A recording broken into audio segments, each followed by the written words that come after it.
Yang sudah tua emang sudah nggak lagi mesranya, ya ada lah begitu. Ya kan, cuma mungkin tinggal bagaimana caranya.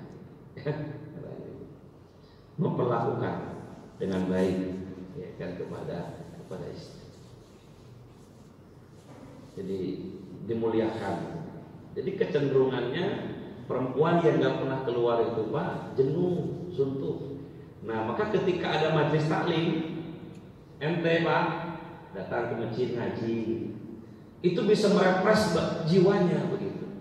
Ya kan? Makanya majelis taklim yang lebih subur itu kan ibu-ibu Pak, MT. Bahkan hampir semua masjid itu pasti ada MT ibu-ibu kan. Pengajiannya khusus, hari Jumat, hari Senin. Bahkan saking senangnya mereka buat seragam. Iya kan? Anak TK itu kan buat seragam. Senang mereka itu. Bahkan ada juga ibu-ibu kalau nggak punya seragam nggak mau ngaji dia. Kenapa nggak mau ngaji? Saya belum punya seragam kata dia kan. Padahal kan itu tidak menjadi itulah. Gitu kan. Jadi bapak kalau punya istri yang bergabung di MT itu ya gitu loh, suruh ikut aja gitu. Biar dia refresh. Jangan nggak boleh gitu. Bahkan gitu, apalagi bagus kan. Kecenderungannya juga kan pengen ya, buat arisan gitu. Saya jarang dengar kalau ada bapak-bapak ada arisan. Ibu-ibu tuh yang arisan itu Pak. Ya kan, banyak lah arisannya itu kan tiap hari ada aja gitu. Jadi kan memang perempuan tuh kecenderungannya berkoloni, ya kan. Butuh kawan, gitu. Perempuan itu kecenderungannya begitu kan, berkoloni. Jadi dan ternyata ibu-ibu yang sering masuk di MT itu dia lebih lebih dibimbing, lebih halus jiwanya gitu. Ya kan, pulang ke rumah karena dia mendengar pencerahan dari pengajiannya, pulang ke lembut hatinya, sabar lagi. Jadi bapak ini selaku suami sudah dibantu oleh MT itu untuk melembutkan istri. Tapi coba kalau mohon maaf gitu Pak ya gitu. Istri yang gak pernah kumpul dalam MT, gak pernah pencerahan, dia sibuk dengan pekerjaannya. Itu ketergantungan di rumah itu lebih kasar, lebih cuek, bahkan lebih pribadi masih sudah lu gak buat. Dan karena sudah benar dia dijalani aja sama dia. Maka penting gitu satu waktu ya kan, kita ini harus memposisikan bicara suami dengan istri. Jangan cuek, jangan acuh gitu loh. Jangan cuek begitu. Dan ibu ketika suami itu ngasih masukan, ngasih ngomong itu bersyukur. Berarti dia bisa menganggap kita selaku istri. Alhamdulillah masih dapat pencerahan dari suami. Dan Rasul mengatakan kan, menjelang mau tidur itu, wahai para suami, berikan nasihat kepada istri. Menjelang mau tidur Pak ngasih nasihatnya itu gitu. Pas lagi di kamar, pas mau tidur itu ngobrol dulu, cerita dulu. Ini karena sekarang sudah ada kemajuan, jadi akhirnya pas mau tidur itu bukan sering cerita, main HP dua-duanya. Istri main HP, suami main HP begitu kan. Acuh cuek begitu kan. Kali ngomong udahlah tidur ngantuk kan dia kan. Jadi proses ini ya. Memang kalau ngomongin begini agak geli Pak dengannya, tapi itulah kenyataan. Kita itu kan begitu juga begitu kan. Jarang begitu kita untuk bisa memberikan nasihat dalam satu waktu. Maka manfaatkanlah saat-saat menjelang mau tidur itu, sembari kita berdoa, kemudian sharing dengan istri, ya kan? Terutama sharing bukan di duniawi, sharing akhirat, sharing akhirat. Dan kita ini cuma dua pilihannya. Kira-kira kalau kita mati duluan siapa ya? Gitu kan, nanti di akhirat itu boleh juga. Jadi sharing akhirat ya dengan pasangan kita. Jadi kecenderungan ya Allah mengatakan perempuan itu adalah bengkok, maka luruskanlah dia dengan petunjuk Al-Quran ya, tadi itu agama. Jadi agama itu bisa melembutkan hati pasangan di antara kita. Maka ibu-ibu yang sering ngaji, bapak yang sering taklim itu akan cenderung dia akan memahami satu sama lain. Tapi juga mohon maaf, pada ibu yang rajin ngaji, bapaknya nggak pernah ngaji, nggak nyambung juga Pak, nggak nyambung juga. Maka harus sama-sama taklim, sama-sama ngaji. Dan kalau bisa juga ngaji itu harus satu paham. Jangan sampai ibunya ngaji di komunitas A, bapak ngaji komunitas B. Gurunya sama-sama beda pemahamannya, akan lain lagi ceritanya. Ya kan?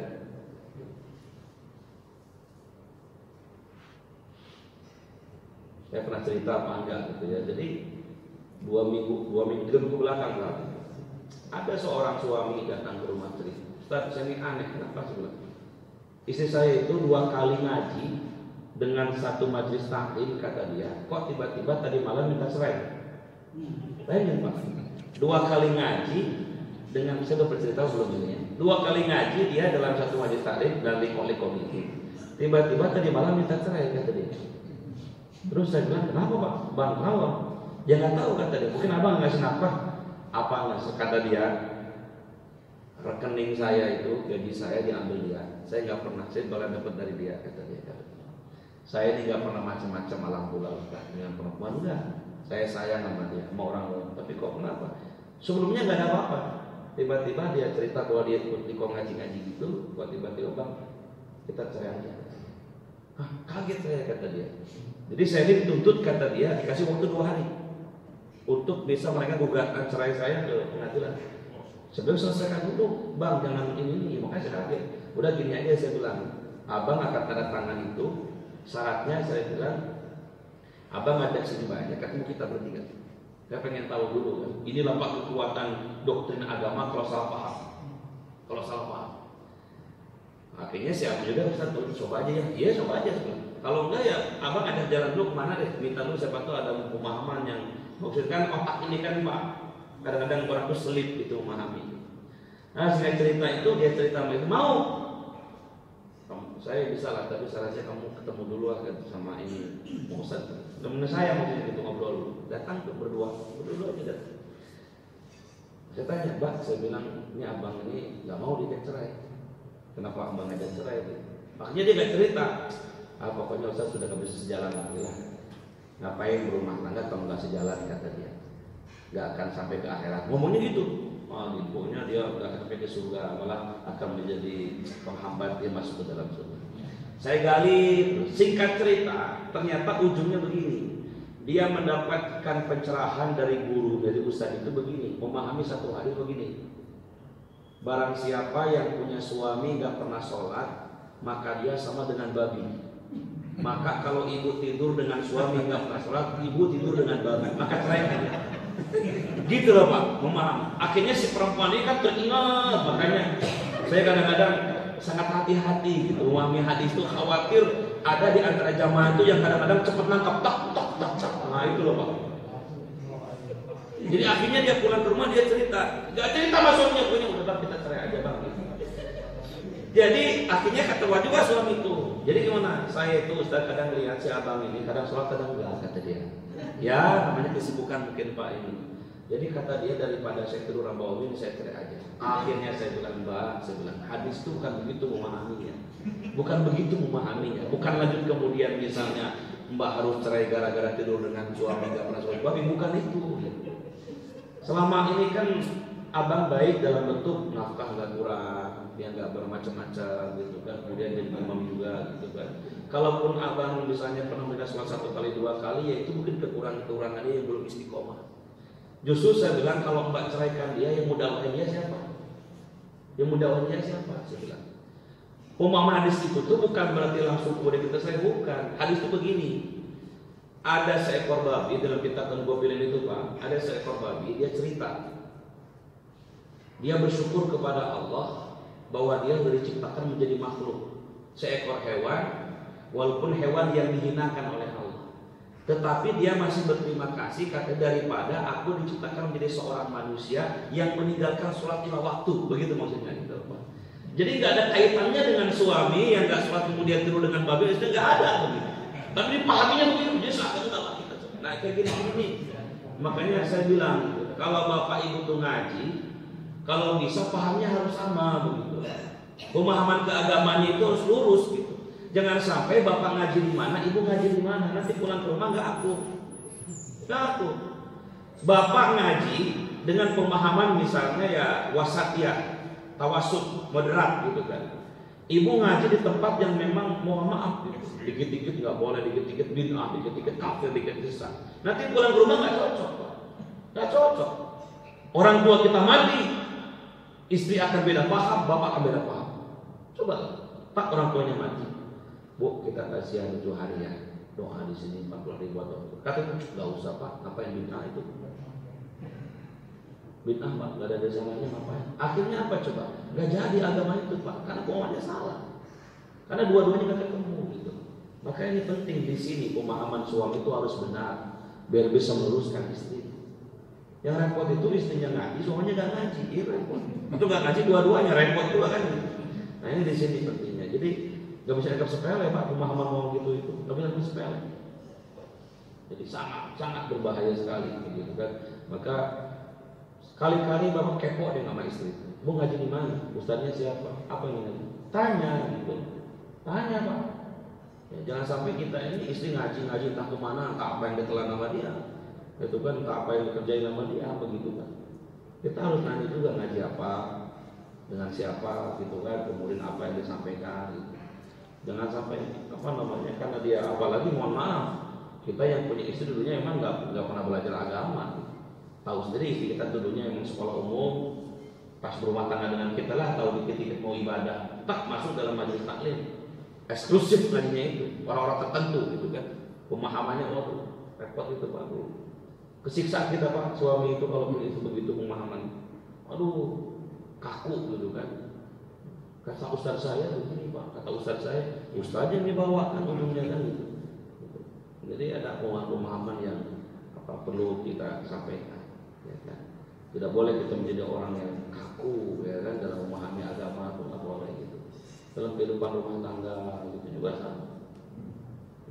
Sampai akhirnya juga ada suaminya meninggal karena dia mendengar harus 4 bulan nggak boleh keluar rumah, diam di rumah gitu kan. Sampai akhirnya dia meratapi kematian suami, kematian orang tua gitu kan. Jadi kan tadi karena pemahaman agama yang salah. Nah disinilah tanggung jawab suami untuk meluruskan pemahaman keagamaan istri. Ya kan? Harus perhatian dalam segi itu juga. Ya. Sharing di dalam hal pemahaman keagamaan. Apalagi misalnya kita mau ibadah bareng kan. Ada rumah tangga yang sudah lumayan gitu lama, suaminya tuh pengen banyak-banyak bersedekah, banyak-banyak berinfak. Kalau bisa harta ini milik dia kita wakaf-wakafin gitu. Tapi karena istrinya berat gak jadi Pak. Bu, gimana kalau tanah sebelah sana kita jual, kita jadi uangnya kita wakafin buat ini. Kata istri jangan dulu lah Pak, saya kata itu. Bahkan Bapak nggak bisa bersedekah karena pemahamannya nggak sama. Coba kalau dua-duanya paham bahwa hidup ini akan berakhir, bahwa sedekah amal jariah itu menjadi pemicu amal kita di akhirat, kan bareng-bareng. Pak, gimana kalau tanah itu kita jual, kita wakafin buat masjid itu semuanya? Karena bapaknya ngerti, ibunya ngerti, jalan beribadah kedua. Ayo. Mohon maaf Pak, sama dengan mau haji. Ini bapaknya mau haji, ibunya masih belum mau Pak. Apa kata kedua Pak duluan aja kata. Gitu. Sebaliknya juga ada gitu. Ibunya mau haji, bapaknya belum mau. Pak haji yuk, udahlah ibu duluan aja, saya nanti aja. Nanti lah setahun mau mati baru saya haji. Begitu. Ya kalau tahu dia matinya kapan kan ada Pak begitu. Ayo Pak sholat berjamaah nanti aja lah, saya masih kotor. Ayo. Saya masih banyak dosa, malah saya mau sholat begitu. Karena nggak sejalan tadi itu. Ya. Banyak Pak jamaah-jamaah itu kadang cerita, Bu kok nggak bareng Bapak umrohnya? Gak tahu Pak Ustaz, dia belum mau kan tadi. Karena belum mau, ya tadi itu katanya masih banyak dosa, begitu. Jadi si ibu itu ngelamun di Mekah itu kan nggak bawa suami kan, yang lain bawa suami dia nggak bawa suami ya kan. Kenapa? Karena bapaknya belum siap tadi. Nah itu, jadi ibadah itu nggak sejalan gitu, nggak sejalan. Harusnya kan suami itu di depan menjadi imam, istri itu diajak ibadah. Ayo Bu, kita umrah, kita haji, yuk kita sedekah, yuk kita infak, yuk kita mengunjungi anak yatim, yuk kita silaturahmi. Diajak begitu beribadah, kita pengajian begitu. Ini karena nggak sejalan, akhirnya masing-masing gitu. Masih susah Ustaz ada istri itu. Masih susah ada istri suami itu begitu. Bapaknya nggak susah mau diajak-ajak begitu Ustaz. Misalnya begitu karena itu karena nggak sepaham, nggak sejalan. Tapi ada juga yang memang mereka, saya tuh senang gitu, ada suami istri itu ya Allah. Berangkat bareng ke masjid, pulang bareng, ya kan, ngaji bareng, bahkan juga ke Mekah bareng, kemana-mana berdua. Apalagi yang di saat-saat sudah masa tua, anak sudah pada gede semua, cuma tinggal dia berdua, oh masya Allah, mana-mana ada apa nilai-nilai yang dirindukan oleh dia di saat-saat tua. Ya kan bahasa kasarnya mumpung kita masih hidup berdua, ya, saya masih bisa nemenin kamu, kamu bisa nemenin saya, ayo kita sempurnakan berdua. Oh, ya. Tak mati salah satunya, makan terus. Ada kehilangan di sana. Itu yang kata Nabi, sab'atun yudhilluhumullahu yawma la dhilla illa dhilluh. Ada 7 golongan di akhirat nanti. Yang 7 golongan ini akan mendapatkan payung, naungan di hadapan Allah di saat-saat tidak ada payung yang lain. Dikumpulkan di padang mahsyar, panas minta ampun, di bawah 7 matahari itu. Ya, di saat-saat orang pengen mencari tempat berteduh itu nggak bisa lagi. Tapi ada orang ketika itu dipayungin oleh Allah, saya akan dia teduh, adem. Setelah apa? Warujulani yatahabba fillah wa tafarraqa alaih. 2 orang hamba Allah yang saling mencintai sampai dia mati. Saling mencintainya karena Allah, andai kata dia mati pun matinya karena Allah. Coba. Ya. Jadi pasangan yang saling memuliakan sampai akhirnya kematian memisahkan di antara keduanya. Namun Bapak Ibu ini yang kita ini yang sudah ya 20 tahun, 30 tahun berumah tangga, mungkin tingkat kejenuhannya sekarang bukan kepada apa, kalau dulu kan kalau masih muda-muda ini kan tingkat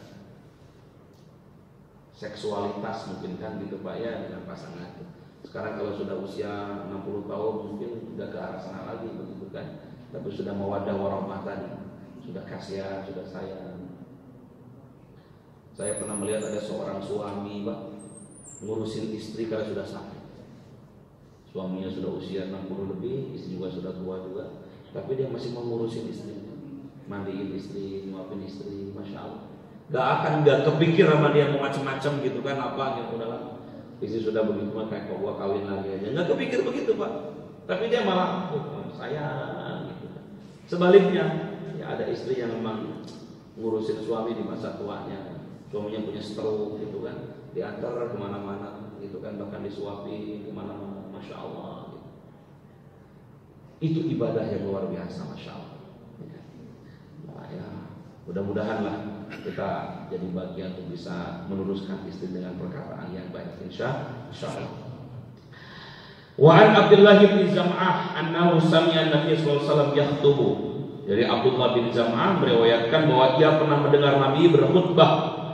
Wa dzakara nafata walladhi aqaraha, dan beliau menyebutkan perihal unta Nabi Saleh. Ya. Faqala Rasulullah sallallahu alaihi wasallam, Rasulullah sallallahu alaihi wasallam membacakan satu Rasulullah sallallahu alaihi wasallam ketika itu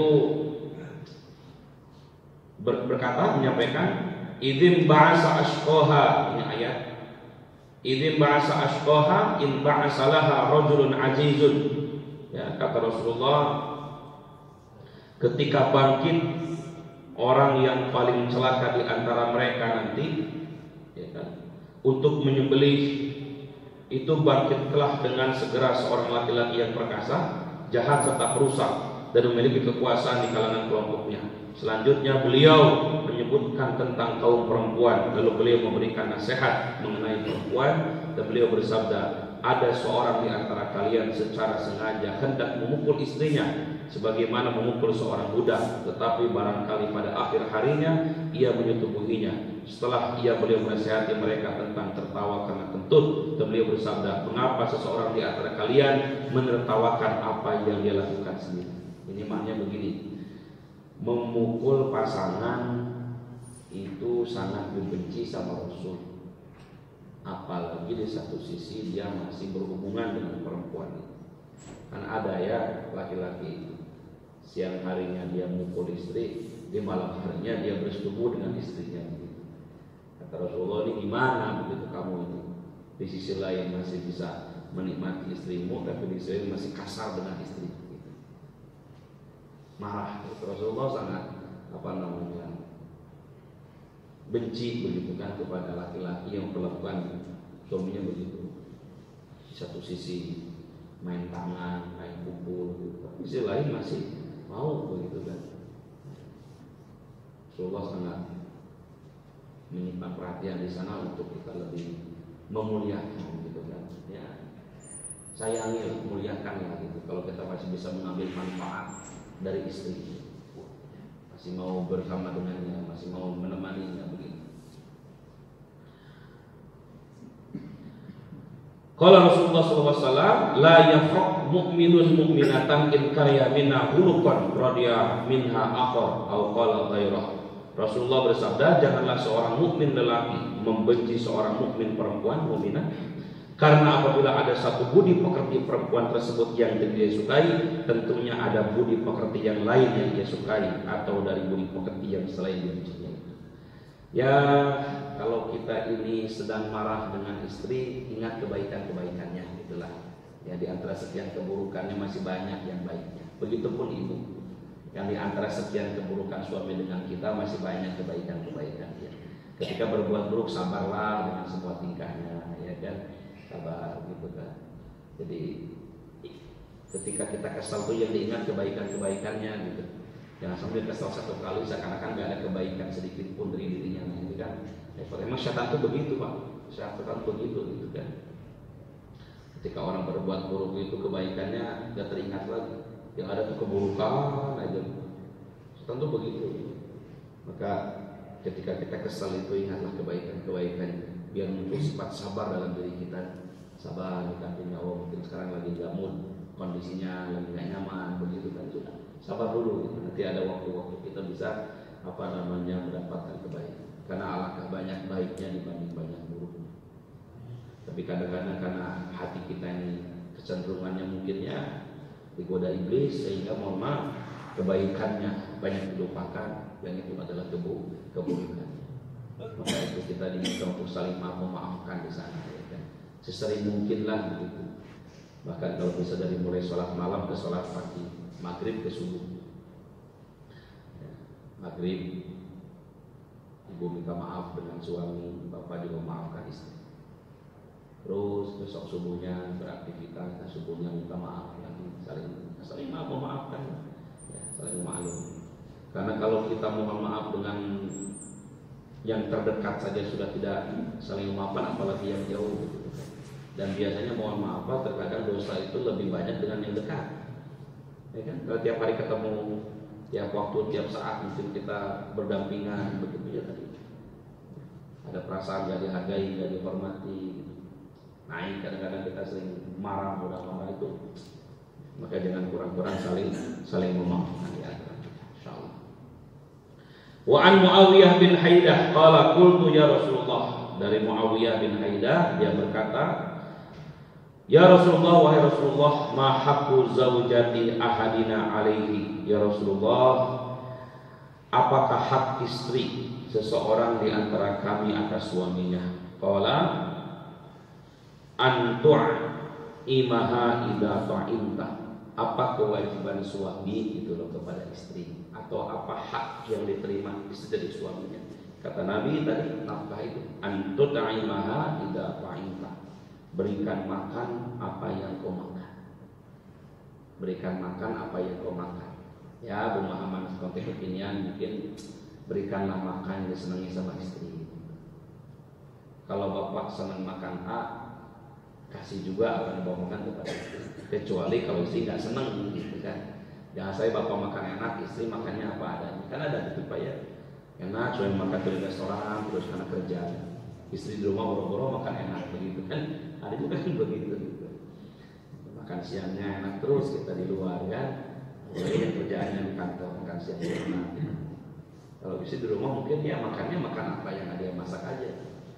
Ya, kalau bisa kan bapak makan enak di tempat, pulangnya bungkusin buat istri. Gitu.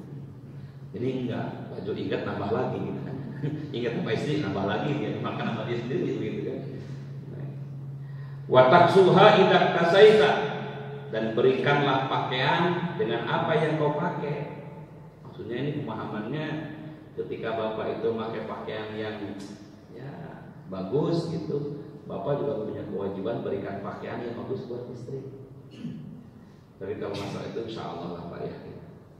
Biasanya istri lebih pintar dari kita kalau masalah baju gitu. Karena suaminya bajunya apa adanya, istrinya mau bajunya bisa seminggu beli apa sebulan itu berapa kali. Kalau laki kan jarang ya pak beli baju itu kan, jarang-jarang lah gitu. Kalau nggak lebaran kita beli baju, karena itu juga enggak ya. Kalau istri kadang-kadang online lah, ya kredit lah gitu kan, beli baju itu gitu. Tapi tetap kita punya kewajiban memberikan pakaian. Dan pakaian yang terbaik itu adalah pakaian untuk aurat. tutup aurat. Karena kalau zaman Rasulullah memang begitu Pak, suami yang beli baju buat istri. Karena kan perempuan gak boleh ke pasar. Dulu itu zaman itu jarang perempuan ke pasar, jadi suami yang nyari baju buat. Sekarang kan udah ada mall, pintar sendiri istri itu Pak. Coba di kita nggak ganti baju di mana istri mah, tahu-tahu ada barang di rumah itu gitu kan. Online apalagi sekarang kan online gitu. Tapi ya, berikan makanan, berikan pakaian, kewajibannya suami sama istri. Pakaian itu pakaian untuk aurat, makanan itu makanan yang halal, ya kan? Wala tadribul wajha, dan tidak boleh memukul wajahnya. Kalau marah jangan main pukul, main tendang, main tinju. Sabar. Hati-hati. Jangan main pukul dengan istri, insyaallah ya. Karena sering latihan karate, kesel dikit main tinju sama istrinya. Sekarang ada KDRT, kekerasan dalam rumah tangga. Secara fisik gak boleh, batin juga gak boleh. Gitu kan. Secara fisik, temperamen, pemarah, gitu kan. Kesel dikit main tampar sama istri, insyaallah. Ya. Alhamdulillah ya, sepanjang umur saya belum pernah melihat bapak saya mukul istri. Sepanjang umur saya dulu ketemu orang tua, nggak pernah, malah lebih banyak diem. Tapi saya pernah Pak, waktu itu ke Lampung, saya sempat ngekos. Ada tetangga sebelah itu kan, istri suami kalau marah, istrinya itu sampai dijenggut-jenggut rambutnya, palanya didagorin ke tembok. Pernah saya bilang kok begini rumah tangga. Kalau saya nggak pindah dari sana Pak, selip-selip saya nggak mau berumah tangga. Akhirnya teman saya mau untuk pindah dari sini. Dulu saya belum aktif ceramah juga di masa awal-awal Pak. Pindah katanya. Kenapa? Wah, pindah gini terus tiap hari gitu. Nanti malah nggak mau berumah tangga, kayak kekerasan itu.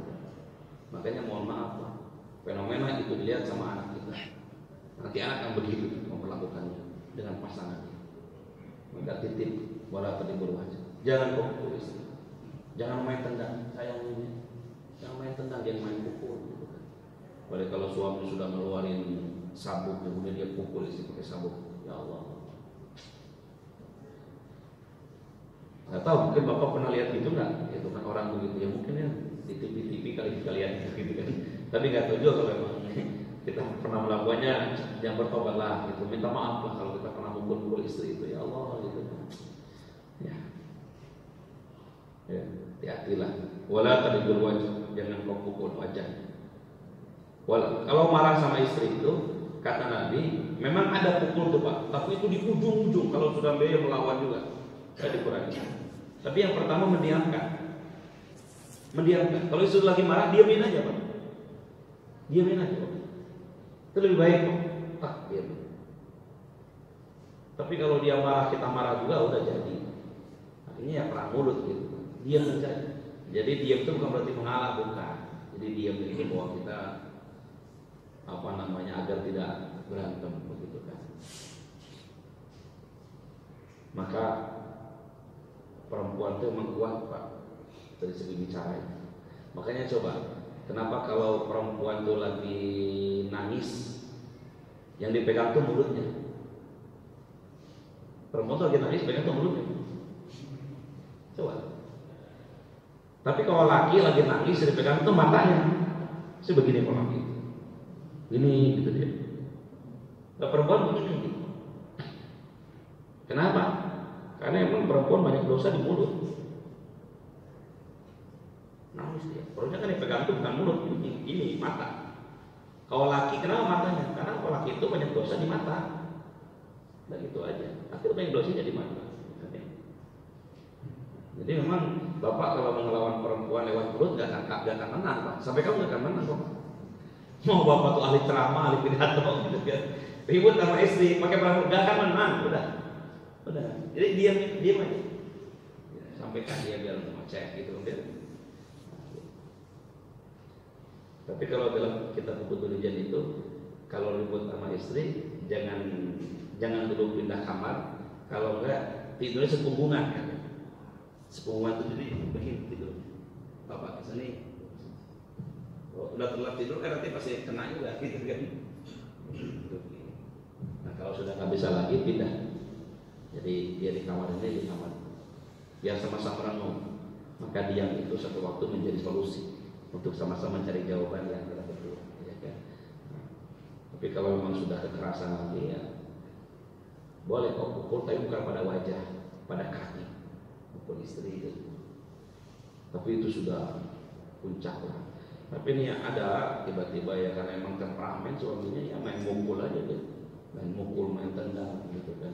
Akhirnya sama anaknya kena begitu kan. Stres begitu ya. Wala tuqabbih. Nah, itu kewajiban suami, wala tuqabbih. Jangan menjelekkan. Menjelek itu menghina. Ya, apalagi kalau sudah menghina apa yang di belakang dia. Menghina orang tua kan. Ada juga kan pasangan tuh menghina orang tua. Emak kamu itu udah tua, udah repotin, gak mati-mati pula hari itu gitu. Ngomongin gitu kan. Karena kita juga merasa tersinggung kan. Atau menghina dalam sisi ya yang kita miliki. Hati-hati itu. Ada suami ngebakar istri pakai bensin Pak. Gara-gara istri bilang mulutmu bau. Suami itu istri ngomong mulutnya apa tuh bau bener. Kesinggung Pak suami itu. Kesel ya udah siram bensin bakar sama dia. Jadi memang apa? Jaga betul ini lisan ini, masya Allah begitu kan. Dan memang sensitif Pak rumah tangga kalau sudah tua itu kan. Ada yang bikin marah itu, ada yang bikin marah itu apa? Tak perkataan, tak perbuatan begitu kan. Jadi memang jangan menjelekkan di akhlak kita.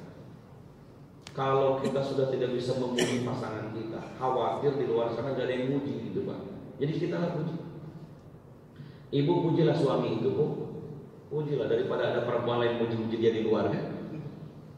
Gitu kan, bapak juga pujilah istri itu. Daripada laki lain puji-puji di luar kan begitu, pujilah.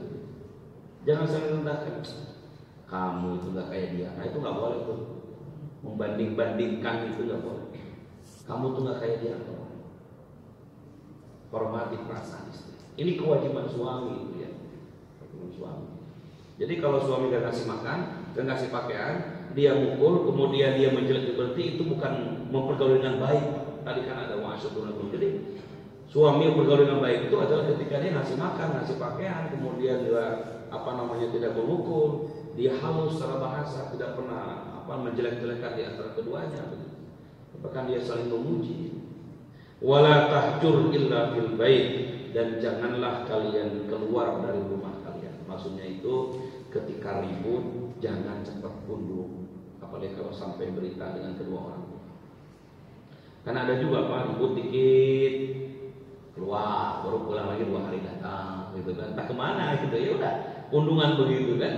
Ribut dikit pulang ke rumah orang tua, gitu kan? Ribut dikit, nah itu jangankan fisik Pak, omongan aja jangan sampai terdengar sama telinga orang tua. Ya,